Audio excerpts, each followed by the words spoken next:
ప్రజలపైన అప్పుల భారాన్ని మోపారు. అంతేకాదు ఇది ప్రతిసారి చెప్పుకుంటున్నాం బిడ్డ, ఒక 5 నిమిషాలు సైలెంట్ మోడ్ పెట్టుకుంటే అయిపోద్ది. అందరం ప్రజలపై అప్పుల భారం మోపడమే కాదు, పన్నుల భారాన్ని కూడా రేవంత్ రెడ్డి ప్రభుత్వం మోపుతా ఉంది. శాసనసభ సమావేశాల్లోనేమో ప్రజల మీద ఎలాంటి పన్నులు వేయడం లేదని చెప్పి సభలో చెప్తున్నారు. శాసనసభ అయిపోయిన తర్వాత ఎడాపెడా పన్నులు పెంచుతూ పేద మధ్యతరగతి ప్రజల మీద భారం వేస్తూ ఉన్నారు. పేద ప్రజల నడ్డి విరుస్తూ ఉంది ఇవాళ కాంగ్రెస్ ప్రభుత్వం. అసలే ఆర్థిక మాంద్యం. నిన్ననే మనం చూసాం, వరుసగా 2వ నెల డిఫ్లేషన్లో ఉంది తెలంగాణ రాష్ట్రం. బహుశా రాష్ట్రం ఏర్పడ్డ తర్వాత ఎప్పుడు కూడా వరుసగా 2 నెలలు డిఫ్లేషన్లో తెలంగాణ రాష్ట్రం వెళ్ళలేదు. ఇది మొదటిసారి. అంటే పాలనలో కాంగ్రెస్ ప్రభుత్వం, రేవంత్ సర్కార్ విఫలమైంది. ప్రజల కొనుగోలు శక్తి తగ్గింది. ప్రజల చేతిలో డబ్బులు లేవు. ప్రజలు చాలా ఇబ్బందుల్లో ఉన్నారు. అసలే ఆర్థిక మాంద్యంతో సతమతమవుతున్నటువంటి ప్రజలకు రేవంత్ రెడ్డి సర్కారు రోజుకొక షాక్ ఇస్తూ ఉంది. రోజుకొక ట్యాక్సులు పెంచుతూ, పన్నులు పెంచుతూ ప్రజల మీద భారం మోపుతూ ఉంది.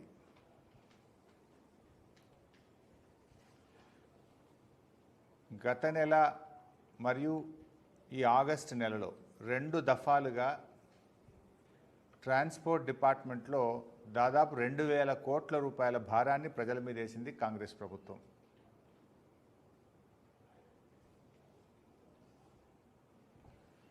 ముఖ్యంగా మీరు చూస్తే ట్రాన్స్పోర్ట్ డిపార్ట్మెంట్లో పోయిన జూలై నెలలో,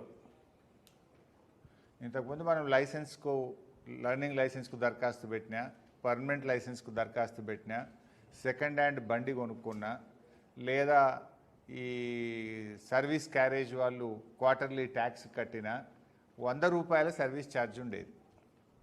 ఇప్పుడు ఆ 100 రూపాయల సర్వీస్ ఛార్జ్ని 200 రూపాయలు చేసిండ్రు. ఇప్పుడు లేట్ ఫైన్ కడతాం, దానికి కూడా 100 రూపాయల సర్వీస్ ఛార్జ్ ఉండేది. సర్వీస్ ఛార్జీని ఇప్పుడు 200 చేశారు. అంటే దొంగ దెబ్బ తీసిండ్రు. అంతేకాకుండా సర్వీస్ ట్యాక్స్, మనం ఒక మోటార్ సైకిలో, బండో, కారో ఏదైనా కొనుక్కుంటే ఇంతకుముందు సర్వీస్ ట్యాక్స్ 400 రూపాయలు ఉండేది. దాన్ని 1% చేసిండ్రు. ఇంతకుముందు 400 ఫిక్స్డ్ ఉండేది. ఇప్పుడు నువ్వు 1,10,000 పెట్టి మోటార్ సైకిల్ కొంటావు, 1% ఎంత కట్టాలి? 1,100 రూపాయలు కట్టాలి. ఎవరన్నా కష్టపడి 10 లక్షలతో కారు కొనుక్కున్నాడు అనుకో, 1% ఎంత కట్టాలి? 10,000 కట్టాలి. ఇంతకుముందు ఎంత ఉండే? 400 రూపాయలు ఉండే.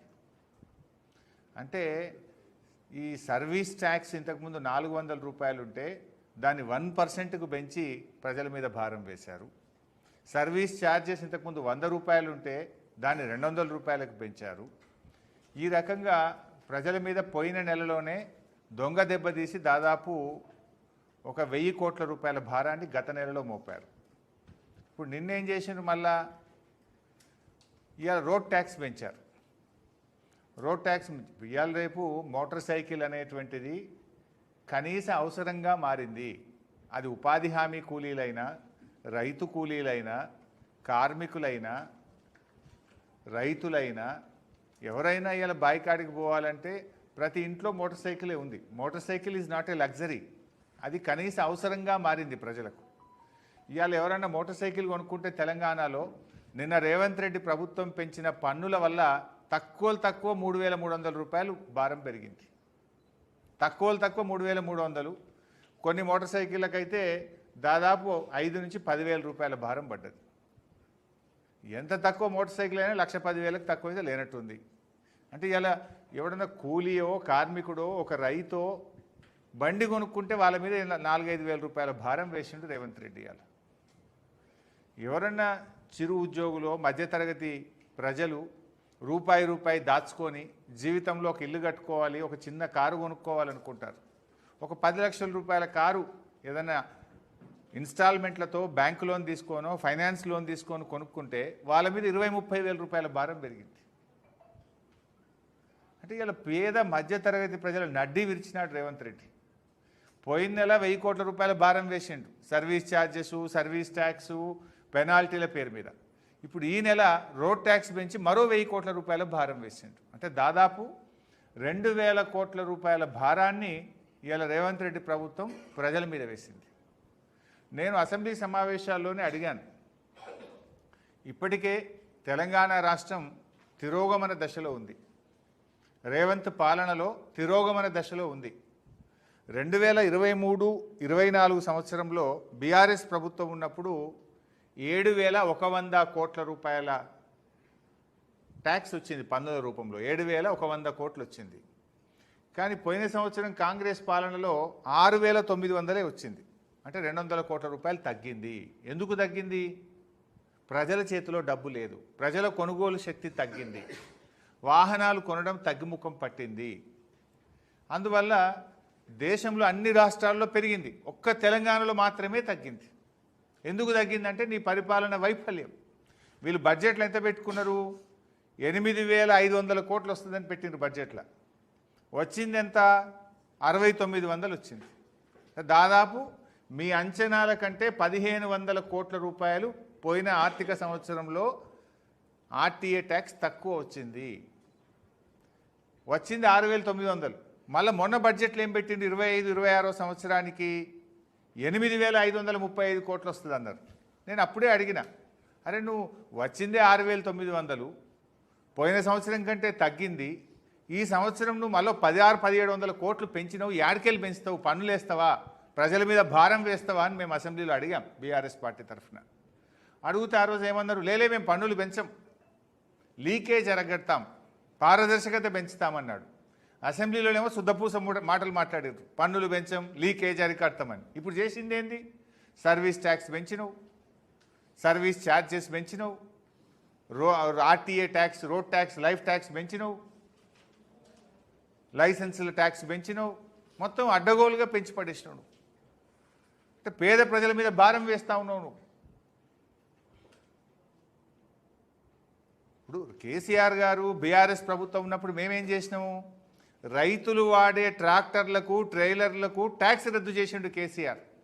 వ్యవసాయానికి ఉపయోగించేటువంటి ట్రాక్టర్లకు, ట్రాక్టర్ ట్రైలర్లకు పన్ను రద్దు చేసింది కేసీఆర్ ప్రభుత్వం. అంతేకాదు పేద ఆటో కార్మికులకు క్వార్టర్లీ ట్యాక్స్ రద్దు చేసింది కేసీఆర్ ప్రభుత్వం. అదేవిధంగా గూడ్స్ ఆటోలు ఉంటాయి, చిన్న చిన్నవి, చాలామంది పేదవాళ్ళు గూడ్స్ ఆటోలు కొనుక్కొని బతుకుతుంటారు, వాళ్ళకు కూడా పన్ను రద్దు చేసినాం. గూడ్స్ ఆటోలు కావచ్చు, ప్యాసింజర్ ఆటోలకు ప్రతి 3 నెలలకోసారి కట్టే పన్నును రద్దు చేసి మీరు ₹1 కూడా కట్టవలసిన అవసరం లేదు. అంతేకాకుండా 6 లక్షల బీమా కూడా తెచ్చినాం వాళ్ళకు. అదేవిధంగా కేసీఆర్ గారి ప్రభుత్వం ఇట్లా అనేక రకాలుగా పేదలకు మేము సాయం చేసినాం. మేమేం లైఫ్ ట్యాక్స్ పెంచలే. ఆటోలకు పన్ను రద్దు చేసినాం, ట్రాక్టర్లకు పన్ను రద్దు చేసినాం, ట్రాక్టర్ టైలర్లకు పన్ను రద్దు చేసినాం. మేమేమో పేదలకు ఉపశమనం కలిగించాం. కానీ మీరేం చేస్తున్నారు? పేదల మీద పన్నులు వేస్తూ ఉన్నారు. 10 ఏళ్ల బీఆర్ఎస్ పాలనలో ఈ ట్రాన్స్పోర్ట్ డిపార్ట్మెంట్లో పేదలకు మేము ఎంతో ఉపశమనం కలిగించాం. అది రైతులు వాడే ట్రాక్టర్లు కావచ్చు, పేదలు వాడే ఆటోలు కావచ్చు, గూడ్స్ ఆటోలు కావచ్చు. పన్నులు తగ్గించింది మేము, పన్నులు వేసింది మీరు. ఇలా గమనిస్తున్నారు అందరు కూడా. అసెంబ్లీలోనేమో మేము పన్నులు పెంచమంటున్నారు, కానీ అసెంబ్లీ అయిపోయిన తర్వాత దొడ్డిదారిన అడ్డగోలుగా పన్నులు పెంచుతూ ఉన్నారు, ప్రజల మీద భారం వేస్తూ ఉన్నారు.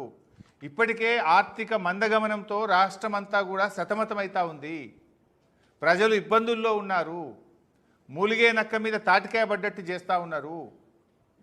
దయచేసి పేద మధ్యతరగతి ప్రజల మీద వేసిన ఈ 2000 కోట్ల రూపాయల పన్నుల భారాన్ని ఉపసంహరించుకోవాలని బీఆర్ఎస్ పార్టీ పక్షాన్ని డిమాండ్ చేస్తూ ఉన్నాం. ఎందుకంటే ఇప్పటికే డిఫ్లేషన్తో బాగా ఇబ్బంది ఉంది, మీరు కూడా గమనిస్తున్నారు. అంటే ఈ రేవంత్ రెడ్డి యొక్క తుగ్లక్ చర్యల వల్ల, వీళ్ళ పిచ్చి పనుల వల్ల ఏం జరిగింది? అనేక ఇబ్బందులు ప్రజలు ఎదుర్కొంటున్నారు. ఇంకొకటి కూడా మీరు గమనించాలి, బండ్లు ఎవరు కొనుక్కుంటారు? మేము దళిత బంధు పథకంలో చాలామందికి డబ్బులు ఇచ్చినాం. ఏం కొనుక్కున్నారు? ఒక ట్రాక్టర్ కొన్నారు, ఒక ఆటో కొన్నారు, ఒక కారు కొనుక్కొని ట్యాక్సీ నడుపుకున్నారు, కొంతమంది జేసీబీలు కొనుక్కున్నారు. ఇలా వాళ్ళ మీద నువ్వు భారం వేస్తున్నావు. ఎస్సీ, ఎస్టీ, బీసీ, మైనారిటీలకు కార్పొరేషన్ల ద్వారా లోన్ ఇస్తాం. మైనార్టీ కార్పొరేషన్ ద్వారా లోన్ ఇస్తే ముస్లిం మైనార్టీలు ఏం కొనుక్కుంటారు? ఆటో కొనుక్కొని బతుకుతారు. వాళ్ళ మీద భారం. ఇవాళ బీసీ, మైనార్టీలు, ఎస్సీలు ఏదైనా ట్యాక్సీ కొనుక్కొని, బండి కొనుక్కొని, వాళ్ళు ఒక కారు కొనుక్కొని ఎయిర్పోర్ట్లను, రైల్వే స్టేషన్లను, బస్ స్టాండ్లలో పెట్టుకొని నడుపుకుంటారు. అంబులెన్సులు కొనుక్కొని కొంతమంది బతుకుతుంటారు. ఇలా అటువంటి పేద ప్రజల మీద నువ్వు భారం వేస్తున్నావు. మేమేమో పన్నులు తొలగించినాం, నువ్వేమో పన్నులు వేస్తున్నావు.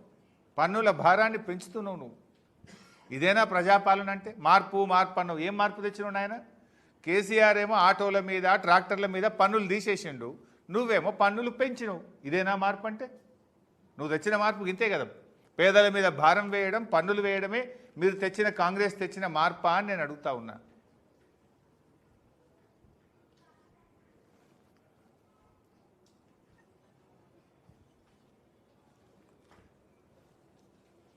ఇవాళ దీని వెనుక ఒక కుట్ర కూడా ఉంది.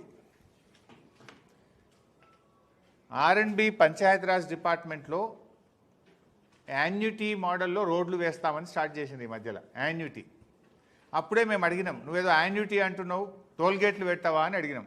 లేదు మేము టోల్గేట్లు పెట్టము అన్నారు. ఏంటిది యాన్యుటీ మోడల్ అంటే? ఏంది? బ్యాంకులలో అప్పు తెచ్చుడు, కాంట్రాక్టర్లకు ఉద్దరబెట్టుడు, ఏడాదికింత కిస్తీలు కట్టుడు. ఇది యాన్యుటీ మోడల్. మేము అనుకున్న మీరు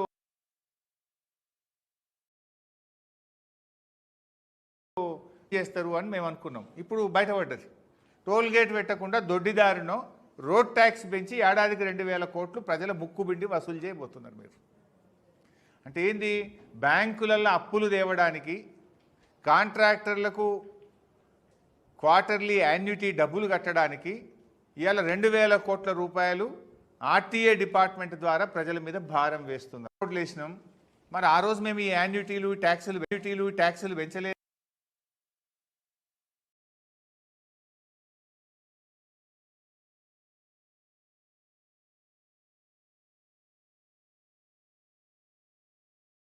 ట్యాక్సులు పెంచలేదే. పెంచుకోవాలని చెప్పి మేము కాంగ్రెస్ ప్రభుత్వాన్ని డిమాండ్ చేస్తూ ఉన్నాం. ప్రజలు గమనిస్తూ ఉన్నారు, మీ దోపిడీని గమనిస్తూ ఉన్నారు. ఇలా ఇదొక్కటే కాదు, అసలు ఎన్ని పెంచింది మీరు కూడా చాలామంది బస్సులలో తిరుగుతుంటారు. ఒక 3 నెలల కింద ఏం చేసిండ్రు? టోల్గేట్ ట్యాక్స్ అని చెప్పి ప్రతి టోల్గేట్కు 10 రూపాయలు పెంచారు. హైదరాబాద్ పోవాలంటే సిద్దిపేటకి వెళ్ళి 2 టోల్గేట్లు అంటే 20 రూపాయలు పెరుగుతుంది.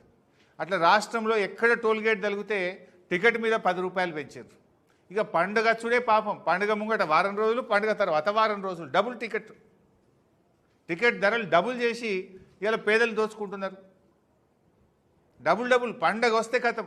పండుగకు ఒక రోజు కూడా కాదు, పండుగ ముంగట వారం, అవతల వారం, ఇక నెలంతా పెంచుడే. పండుగ పేరు మీద ఆర్టీసీ టికెట్ ధరలు డబుల్ చేసినారు. టోల్గేట్ల పేరు మీద ముక్కుబిండి వసూలు చేస్తున్నారు. అసలు అన్ని పెంచుడేను. రైతులకు ఇచ్చేగా పచ్చి రొట్టె విత్తనాలు, జనుము, జీలుగు విత్తనాల ధరలు కూడా పెంచారు. నువ్వు పెంచిందేనా రేవంత్ రెడ్డి? నేను ఏం పెంచలేదంటావు. పంచుడు బంద్ పెట్టినావు, పెంచుడు షురువు చేసినావు. రైతుల విత్తనాల ధరలు పెంచినావు, బస్ టికెట్ల ధరలు పెంచినావు, మద్యం ధరలు పెంచినావు, ఇవాళ రోడ్ ట్యాక్స్ పెంచినావు. ఇంకా రేపో మాపో భూముల ధరలు అంటే రిజిస్ట్రేషన్ రేట్లు కూడా పెంచుతారట్టుగా. ఇక పెంచుడు తప్ప నీకు ఇంకేం లేదా? నువ్వేం చెప్పినావు? గ్యారంటీలు అన్నావు. గ్యారంటీలు గాలికి వదిలినావు. ఏది మహిళలకు ఇచ్చే మహాలక్ష్మి 2500 ఎక్కడవాయ్? వృద్ధులకు, వితంతువులకు 4000 పింఛన్ ఇస్తా అన్నావు, ఎక్కడవాయ్? నీ తులం బంగారం ఎక్కడవాయ్? పిల్లల ఫీజు రియంబర్స్మెంట్ ఎక్కడవాయ్? రైతులకు రుణమాఫీ సగం కూడా చేయకపోతివి. ఇచ్చుడు బంద్ పెట్టినావు, పెంచుడు షురువు చేసినావు. మద్యం ధరలు 2 సార్లు పెంచిండు, బీర్ ధరలు, విస్కీ ధరలు పెంచిండు. ఇలా ఆర్టీసీ ధరలు 2 సార్లు పెంచిండు. రైతులకు విత్తనాల ధరలు పెంచిండు. ఇలా ఆర్టీఏ డిపార్ట్మెంట్లో 2 సార్లు ఫీజులు పెంచిండు, లైఫ్ ట్యాక్స్ పెంచిండు. ఇక ఈ జాలదట రేపో మాపో భూముల రిజిస్ట్రేషన్ ధరలు పెంచుతారట. ఇంకా అది ఒక భారం వేస్తారట ప్రజల మీద. ఇంకా పెంచుడేనా నీ పని? అసెంబ్లీలోనే ఏం పెంచినట్టు చెప్పినావు ప్రజలకు. ఇప్పుడు ఇవన్నీ పెంచుడు కాదా? మద్యం ధరలు 2 సార్లు పెంచుతుంది. మద్యం ధరలు పెంచుడే కాదు, ఇప్పుడు ఇంకా ఊరూరికి కూడా వైన్ షాప్ పెట్టారట్టుగా. ఇందుకు ఆడవాళ్ళ మంగళసూత్రాలు తెంపదలుచుకున్నావా ఇందుగా ఎవరు ఇంట్లో మంచిగా నిద్రపోకుండా చేస్తావు. ఇప్పుడు ప్రతి తాలూకాలో ప్రతి మండల కేంద్రంలో బ్రీవరీలు పెడతారట. ఇక ఊరూరికి మద్యం షాపులు తెరుస్తారట, మద్యం ఫీజులు పెంచుతారట. ఇదేనా పాలన అంటే? నువ్వు ఆ రోజు ఏం మాట్లాడినావు ప్రతిపక్షంలో? బెల్ట్ షాపులన్నీ మూసేస్తా అన్నావు. బెల్ట్ షాపులు మూసేసుడు కాదు, ఇప్పుడు ఊరికి 4 అయినాయి, 5 అయినాయి. ఇంకా కొత్త వైన్ షాపులు తెరుస్తారట, కొత్త బార్లు తెరుస్తారట, కొత్త బ్రీవరీలు తెరుస్తారట, మద్యం ధరలు పెంచుతారట. అంటే పేద ప్రజల రక్త మాంసాలు పీల్చే ప్రయత్నం చేస్తూ ఉన్నావు. సో ఫైనల్గా నేను చెప్పదలుచుకున్న పాయింట్ ఏంటంటే, ఈ పెంచిన లైఫ్ ట్యాక్స్ను, పెంచిన సర్వీస్ ఛార్జెస్ను, పెంచిన సర్వీస్ ట్యాక్స్లను వెంటనే ఉపసంహరించుకోండి. ప్రజల ఆర్థిక పరిస్థితి బాగాలేదు.